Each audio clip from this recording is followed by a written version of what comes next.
soo dhowaada war degdeg ah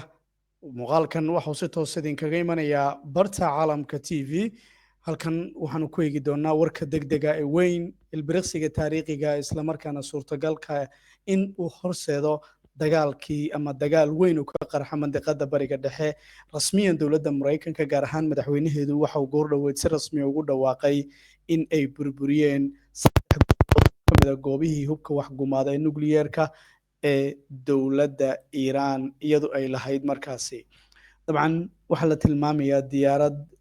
beef markaa 2 ah in ay markaa bambooyin xoogan ku garaacday waqti horodhac hadda marka xogo horodhaca laga helayo iyo weliba faahfaahinadii ugu dambeeyey ayaan eegi doonaa garaacistii dowladda Iiraan ay garaacday dowladda Mareykanka ay garaacday goobihii hubka waxgumaada ee nukliyeerka. dabcan waa ilbiriqsi suurtagal ka dhigi kara dagaal weyn oo mandiqada saameyn ku yeesha iyadoona su'aalo badan la isweydiinayo. haddaba su-aasha la isweydiinayo waxay tahay qaabka howlgalka u dhacay ilaa hadda maxaa xog laga hayaa. wararkii ugu waaweynaa ayaan soo koobi doonaa isla markaana dul istaagi doonaa. haddii aad nagu cusub tahay halkani waa caalamka TV, fadlan subscribe saaro. waa aroornimo sabtiya isla markaana subaxnimo sabtiya iyadoona markaasi mid ka mid ah ilbiriqsiyada waa markaa aroornimo axada runtii mid ka mid ah maalmaha ugu saameynta badan ayaana laga yaabaa bariga dhexe inay noqoto markaasi. soo dhowaada meel kasta oo aad joogtaan. taariikhdu waa 22-ka bisha June marka waana subaxnimo axada. marka aanu ku bilownay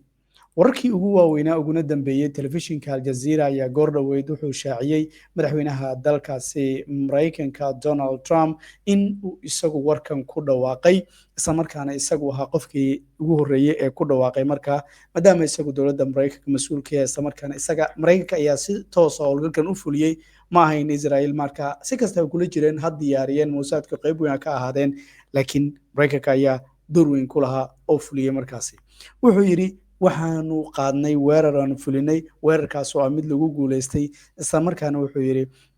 deegaanada ama saldhigyada markaas xarumaha ku yaalaan hubka nukliyeerka ama warshadihii lagu bacriminayay ee Fordo iyo Nadnar iyo weliba Asfahan waa saddexda goobood ee la tilmaamay in ay ahaayeen kuwa weerarka xoogan uu ka dhacay. madaxweynuhu wuxuu si cad u tilmaamay saddexdaas inay ahaayeen mid ka mid ah kuwii ugu khatarta badnaa isla markaana mandiqada Israel iyo weliba Mareykankuba ay halis weyn ku hayeen sida uu hadalka u dhigay. wuxuu tilmaamay dhammaan diyaaradihii howlgalka fuliyey hadda inay banaanka markaa hawada markaa dowladda Iiraan ay joogaan, yacni majaal jawiga Iiraan banaankeeda ayay joogaan buu yiri. sidoo kale wuxuu tilmaamayaa bambaanooyin in lagu garaacay goobta asaasiga u ah mana jirto buu yiri markaasi ciidan kale oo adduunyada awooda sidaas inay sameeyaan. waqtigan waxaa la marayaa waqtigii nabadda ay qaadan lahaayeen isla markaana mowduucan iyagu ay markaasi ka gudbi lahaayeen oo markaa waana ku mahadsantiin buu yiri mowduucan si aad ahmiyad u siiseen laakiin saddexda meel wuxuu yiri markaasi Fordo Nadnar iyo weliba markaasi waa Nadnar iyo weliba markaasi Asfahan. laakiin sheekada yaab kale waxa waaye isagu inuu markaasi rasmi u sheegay goobaha ugu muhiimsan waxaa ka mid ahaa Fordo waxaa la sheegay dhowr boqol oo mitir inay dhulka tahay. dadka qaar waxay tilmaameen 60 boqol iyo dhowr bay tilmaameen. lama garanayo howlgalkan inuu ahaa mid markaasi dabcan sida hadda la tilmaamayo kor baa laga fuliyey. haddii uu ahaa duqeyn isla markaana goobta aan ciidamo commandos aysan ku deganin oo gudihiisa aysan miino ku xirin sidee buu u dhacay maxaase khasaaraha uu isagu gaaray. madaxweynuhu wuxuu leeyahay ama Trump wuxuu leeyahay gibi ahaanba markaasi waxaan ku guuleysanay in gibi ahaanba aan tirtirno markaas sida hadalka uu isagu dhigay. okay haddii gibi ahaanba ay Mareykanku ku guuleysteen in ay duqeyntan iyagu diyaaradda fulisay in lagu tirtiro goobtaasi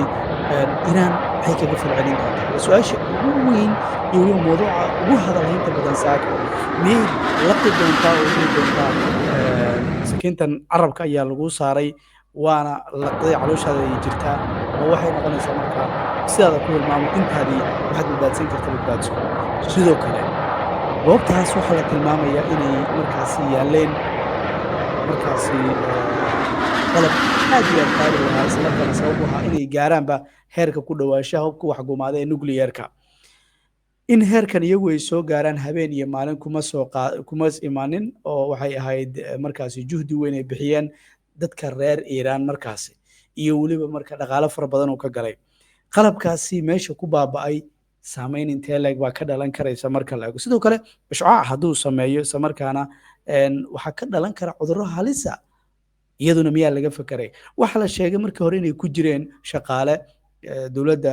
ama markaasi hoostaga wakaaladda atomikada dunida shaqaalahaasi miyaa laga saaray hore miyaa looga waday marka lama garanayo markaasi wararku waxay sidoo kale tilmaamayaan in su'aalo badan ay taagayin isla markaana ay tahay in la isweydiiyo oo ilaa hadda aysan jirin wax jawaab oo loo hayo guud ahaan faahfaahinadii ugu dambeeyey waxay tilmaamayaan weerarkuu dhacay inuu jiro khasaare in markaasi ilaa hadda aan la kala garanaynin waxa markaasi xigi doona ama tallaabada xigta ay noqon doonto Axios waxay tilmaamaysaa tallaabada Trump in Israel ay u sheegeen marka la eego weerarka siduu u dhacayo saddexda gooboodna ay beegsanayaan mas-uul Mareykan goor dhaweyd wakaaladda wararka ee Reuters wuxuu sheegay in diyaaradaha nooca markaasi B2 iyagu ay ka qayb qaateen sida hadda faahfaahinadii ugu dambeeyay tilmaamayaan marka idaacadda 14aad ee Israel ee Netanyahu afkiisa ku hadashay ama aad ba ugu dhow waxay ku waramaysaa duqeyntu barnaamijka nuclearka Iran lagu garaacay inuu yahay markaasi mid gibi ahaanba keenay baaba weyn oo gaaray markaasi marka goobihii warshadihii hubka lagu sameynayay inay baaba'een goorweyd waxa la tilmaamay war soo baxay in Trump uu soo kalmad weyn jeedin doono isla markaana uu la hadli doono dadka reer Mareykan dabcan lama garanayo diyaaradahaas halkay ka duuleen sidoo kale waxaa la tilmaamay diyaaradahaas inay ku noqon doonaan saldhigga Diego Costa amaba markaasi Mareykanka toos ay u aadi doonaan laakiin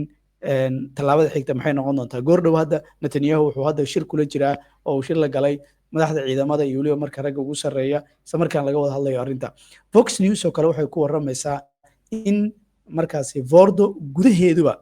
gudaheeduba in bambaanooyin la dhigay marka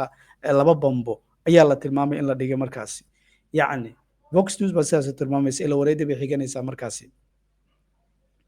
يعني ilaa hadda lama garanayo ma gudaha baa la dhigay taa waxay ka dhigan tahay commandos inay ku degeen halkaas oo bambaanooyin gudaha loo dhigay taas oo tilmaamaysa markaasi in la dili karo ama markaasi weerarka ka horba uu dhacay howlgal kale oo meesha inay commandos ku degteen oo kale ah oo marka qaabku u dhacay iyaduna lama garanayo marka su'aalo badan baa markaasi ilaa hadda hor yaala laakiin waa mid ka mid ah waxyaabaha taariikhi geli doona mid ka mid ah markaasi sheekooyinka aadka markaasi u hadalaynta badan ayaa maanta oo axada aroornimadan dunida ay hadalhaysaa kadib markii saddexda goobood ee ugu weynaa dowladda marka Iran si rasmi ah ay u sheegtay dowladda Mareykanka in gebi ahaanba Fordo oo kale la baabi'iyey kuwa kalena banaanka ayay iska yaaleenba marka la eego B2 Spirit diyaaradan markaasi la yiraahdo ama markaasi xambaarta gantaalada waaweyn ee aan caadiga ahayn kaliya dowladda Mareykanka ayaa awood mana jirto dowlad kale buu ku tilmaamay markaasi dabcan B2 waxaa la tilmaamayaa inay ahayd tii sababta u ahayd soo gabagabaynta marka la eego dagaalkii qaboobaa iyo weliba kala goynta marka la eego burburinta difaacyadii Sovietka marka laga hadlayo marka B2 waa mid ka mid ah markaasi gantaalada ugu xoogan markay timaado caalamka bal midda koowaad baa lagu tilmaamayaa marka wararkii ugu dambeeyay waxay sidoo kale sheegayaan in goor dhow Iran iyadoo jawaab ay ka saari doonto warbaahinta dalkaasi Iran waxay saacad u sheegtay in la duqeeyo goobihii nuclearka ilaa hadda laakiin aan la xadidi karin warar hordhaca waxay sheegayaan 30 tan oo marka bambaanooyin in markaas lagu dhuftay marka